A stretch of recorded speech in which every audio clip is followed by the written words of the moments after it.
It's Tulsi time.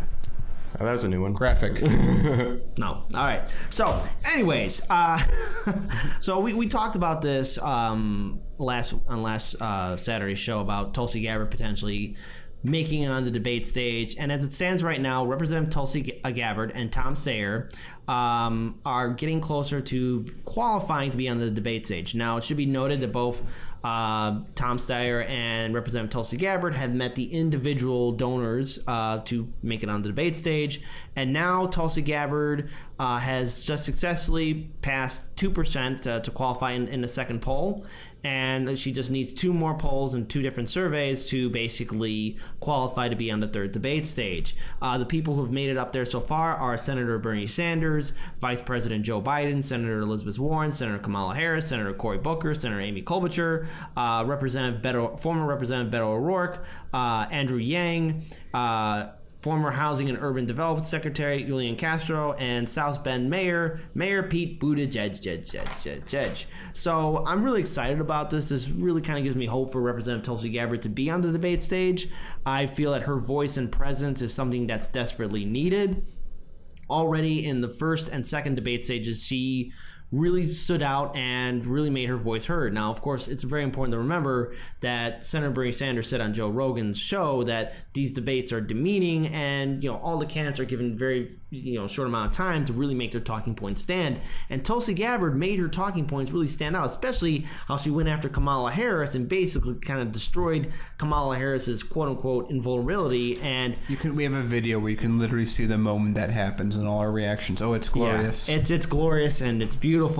And I think I'm hoping that Representative Tulsi Gabbard will succeed in 2 other polls, but this kind of gives me hope. I feel that her presence as a progressive and someone who has a very strong foreign policy will actually make it on the debate stage and potentially go on afterwards. I think that she's a wild card in this race, and I think she's somebody that Senator Bernie Sanders could use, especially going on into the primary, as a potential ally. So, Paul, Daniel, I want to open this floor up to you guys about Representative Tulsi Gabbard and really just how this entire system in which candidates are polled make it onto the debate stage. So Michael Bennet is also on that list of people who is lobbying the DNC to include more polls. Yeah. But in my calculation, my opinion, I don't have the hard numbers, but it appears as though Tom Steyer and Michael Bennet are more or less buying their way in.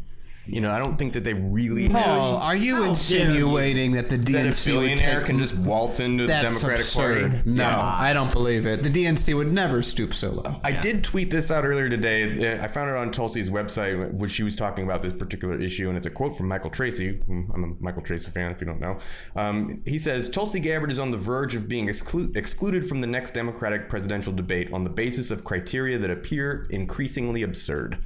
And he's right. The fact that between the first and second debate, 14 different polls came out. Between the second and third debate, so far we only have 4 polls that have come out. Tulsi needs polls that say that she meets that 2% threshold, and even fact-finding websites that calculate, that go over polls and talk about how valid they are, what their methodology is, rate plenty of polls that she is coming in at higher than 2% as more valid and more trustworthy than the polls that are certified. There are 26 different polls where she exceeds 2%, and the DNC is only recognizing 2 of them. It's hard to view this as anything other than the Democratic Party picking favorites. It's hard to make any rational argument that says, these people should be excluded because these particular certified polls, which aren't as scientific as the ones that aren't certified, are the ones that we like, because why again? It's a bunch of BS. Tulsi should be on that stage. Tom Steyer should probably go home. Yeah, and also, I just want to make a quick statement as well, because a few other independent media outlets covered this, and there's been a few articles as well. Representative Tulsi Gabbard and her campaign has actually called out the DNC establishment in regards to how unfair the debate qualifications are. Look, we got to remember that Mike Gravel actually met the individual donors to be on the debate stage for the second night. in Detroit. And was still excluded. But he was still excluded from those debates, and I feel like his presence should have been heard. He met the qualifications. Now, Representative Tulsi Gabbard, she has a strong progressive message. She has a strong presence on social media. She has withstood the ridiculous attacks by corporate media. She has the ability to build a strong coalition of people on the left and on the right to support her cause. If you just check out her interviews, two of her interviews on Joe Rogan, Jimmy Dore, Mika Sukasa, Michael Tracy, Jordan Sheridan, then there's who else? It was Glenn Greenwald, and numerous other people that have been interviewed by Representative Tulsi Gabbard. You could see that the way corporate media has been painting her is completely wrong. They're calling her an Assad apologist and a Putin apologist, but that's not true. It's fake. Representative Tulsi Gabbard, as soon as she entered into this race, was automatically attacked by corporate media.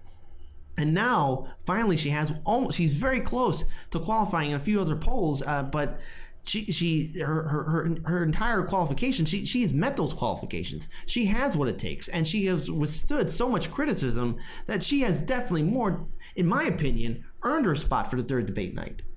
And the very fact that she could be potentially excluded could be really devastating for the American people, because we need to know who our politicians are and who will be the people who will actually fight for us. And she has what it takes. So, I really hope that she's able to make it up there. I have some hope, but there is a very real and sad possibility that Representative Tulsi Gabbard could not make it on the debate stage. And I don't want that to happen. I want to see her there. I want to see her actually talk about her policies and actually take down some of these neoliberal candidates. I want to see her actually make an impact and a change. And we all should be upset just how the DNC is just rigging these debate qualifications. So as upset as we get about that, the politics around just getting on the debate stage, we also, when we cover the debates, we talk about the fact that they are pretty much, it's political pageantry, right? Candidates get 30 seconds or so to try to make a quippy, snappy little one-liner that can somehow stick in people's minds for a little while, but don't really have adequate time to thoughtfully explain their positions. I'm seeing it in the chat here, and I've actually seen comments on Twitter as well.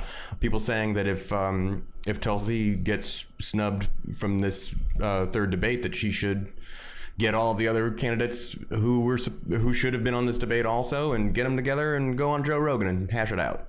Yeah. That would actually give you plenty of time to talk about your policy ideas. I'd love to get more people on Joe Rogan. Yeah.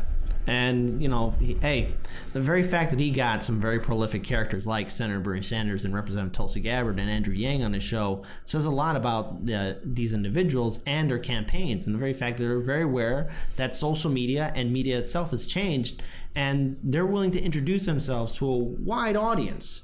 All right? And it's important that we understand who our politicians are. Again, I feel personally that Representative Tulsi Gabbard should be on the third debate night. She should be there on the stage with all the other candidates. She has what it takes. She's, in my opinion, already met the qualifications. So here's hoping all the best for her and her campaign to actually go on. And I don't want to prepare myself for the possibility of not seeing her again, because I think that she is desperately needed for progressives and independents to make a real change in this 2020 primary.